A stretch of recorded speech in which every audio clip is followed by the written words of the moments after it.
अण्णा, मी तुम्हाला पटकन विषय निघाला म्हणून विचारतो की एक आपण नेत्यांची नामावळ घेतली जे महाराष्ट्र कुणाचा मध्ये आले, ते का आले याबद्दल मी यानंतर जेव्हा दुसऱ्या पुढच्या भागात बोलणार आहे स्वतः. पण एक न आलेला नेता आहे ज्यांच्याबद्दल त्यांचं स्वतःचं असं मत आहे आणि त्यांच्या समर्थकांचंही असं मत आहे की ते महाराष्ट्राला चांगलं करू शकतात आणि महाराष्ट्र घडवेन तर मीच असं ते म्हणतात. ते नेते आहेत नारायण राणे. तुमचं त्यांच्याबद्दल काय मत आहे? नाही, त्यांचाही माझा काय एवढा जवळून संबंध आलेला नाही. मत काय आहे? माझाही जवळून संबंध आलेला नाही, पण माझं काही मत आहे. तुमचं काय? आता ते कसे बोलतात, काय बोलतात, समाजाबद्दल काय असतंय, काय असं विस्ताराने चर्चा झालं तर आपल्याला थोडंसं जाणवतं की हा माणूस खरोखर हे करेल का. मला एक प्रश्न निर्माण होतो, हे सगळं घडवण्याचं सगळे बोलतात, स्वातंत्र्याचे 61 वर्ष उलटली आहेत, एवढे वर्ष राजकारण करतात, पण एवढ्या वर्षात का घडलं नाही हे सगळं माझ्यासमोर प्रश्न आहे. की आज गरिबांची अवस्था काय, शेतकऱ्यांच्या आत्महत्या काय होतात. पण इथे म्हणजे हे जे तुम्ही सांगताय ना ते, आणि आपण भ्रष्टाचाराचा मुद्दा घेतला त्याच्या संदर्भात मी एक तुम्हाला अण्णा विचारू इच्छितो की असा कोण राजकारणी आहे का जो गरीब आहे? आणि असे कित्येक राजकारणी आहेत ज्यांचा व्यवसाय तुम्हाला धड सांगता येणार नाही पण ते प्रचंड श्रीमंत आहेत. मग नेमका व्यवसाय काय म्हणायचा त्यांचा? हे गणित तुम्ही कसं सोडवता? हे गणित सुटू शकेल फक्त लोकशिक्षण आणि लोकजागृती जर झाली आणि महाराष्ट्रातली जनता जर संघटित झाली तर हे प्रश्न सुटू शकतील.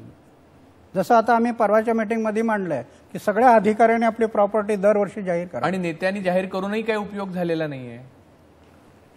त्याला उणीव राहिली. नेत्यांची प्रॉपर्टी फक्त इलेक्शनच्या वेळेला त्यांनी जाहीर केली आणि ती जाहीर केल्यानंतर लोकशिक्षण झालं नाही, फक्त कागदावरती जाहीर केली त्यांनी आणि तसेच ते बंद याच्यात पडलेले आहे. आम्हाला लोकशिक्षण आणि लोकजागृती करणं गरजेचं आहे. ज्यावेळेला त्यांनी ॲफिडेव्हिट करून दिली आहे आपली प्रॉपर्टी, त्यावेळेला लोकांनी जागृत होऊन त्याची प्रॉपर्टी कशी वाढते इकडे लक्ष ठेवणं गरजेचं आहे. लोकांना हेच माहीत नाही की आम्ही मालक आहे या देशाचे, हे सगळे आमचे सेवक आहेत. लोकप्रतिनिधी आणि अधिकारी सगळे जनतेचे सेवक आहेत. 26 जानेवारी 1950 साली या देशात प्रजासत्ताक आलं, प्रजा मालक झाली या देशाची, हेच जनतेला कळले नाही. आणि म्हणून आज काय घडलं की जे सेवक आहेत ते झाले मालक आणि जे मालक आहेत ते झाले सेवक. पण अण्णा, इथे एक अजून एक मुद्दा आहे. प्रचंड मोठ्या प्रमाणावर आर्थिक उलाढाल होत असते सत्ता कारणात असलेल्या माणसांची. तुम्हाला आता मोठी शहरं जी आहेत, मुंबई असो, पुणे असो, नागपूर असो, नाशिक असो, सगळी आणि इतरही जमिनींचे मोठ्या प्रमाणावर व्यवहार होत आहेत. त्या व्यवहारातून नेत्यांना प्रचंड मोठ्या प्रमाणावर पैसे मिळतात असं बोललं जातं.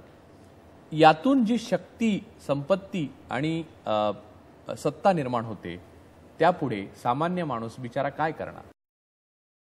सामान्य माणूस सुद्धा फार मोठं काम करू शकेल, फक्त त्यांना संघटित करणं गरजेचं आहे. एक तर हे जे नेते गडगंज संपत्ती या जमिनीच्या व्यवहारातून जमा करतात, कारण ते विसरूनच गेले की मला एक दिवस मरायचं आहे आणि सगळं सोडून जायचं आहे, माझ्याबरोबर काही येणार नाही. मी जन्माला येताना रिकाम्या हाताने आलो आणि मला जायचं आहे रिकाम्या हाताने.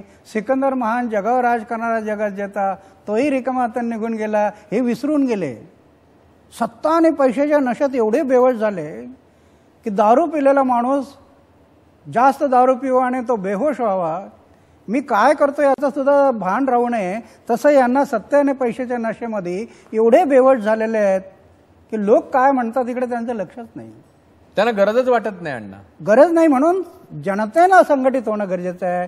जनतेला आपण लोकशिक्षण जागृती करणं गरजेचं आहे. पण अण्णा, आता जनतेत मी सुद्धा फिरतो तर मला असं दिसतं की जनतेला वाटतं आपण काय करणार, अशी हताशता, हतबलता त्यांच्यामध्ये आहे.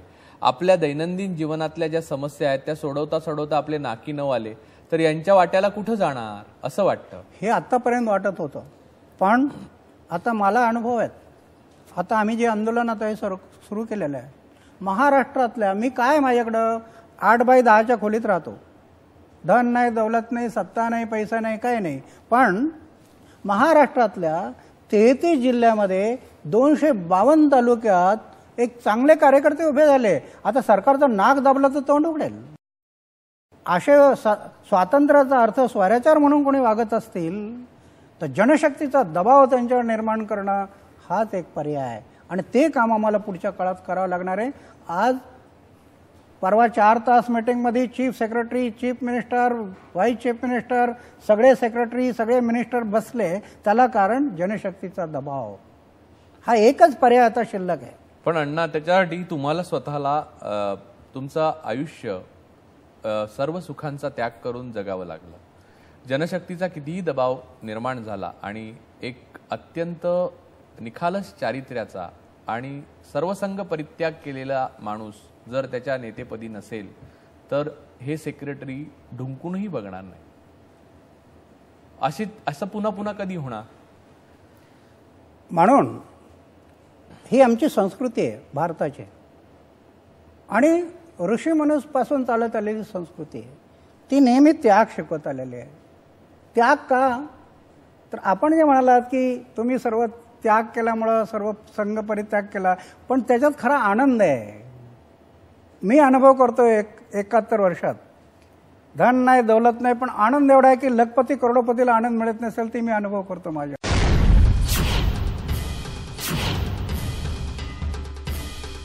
तुम्हाला आयुष्यात लाच देण्याचा, भ्रष्ट करण्याचा किंवा काहीतरी आमिष दाखवण्याचा कोणी प्रयत्न केला होता का? मी पहिल्यापासूनच माझ्या आयुष्यामध्ये त्या चारित्र्याला जे जपलेलं आहे त्यामुळे कोणाची अशी हिंमत झाली नाही माझ्यापर्यंत कुठं लाच देण्याचं.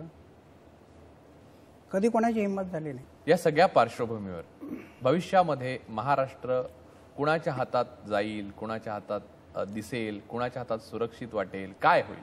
आज जे चित्र आहे, ज्याच्या हाती ससा तो पारधी, असं एकूण चित्र दिसतंय.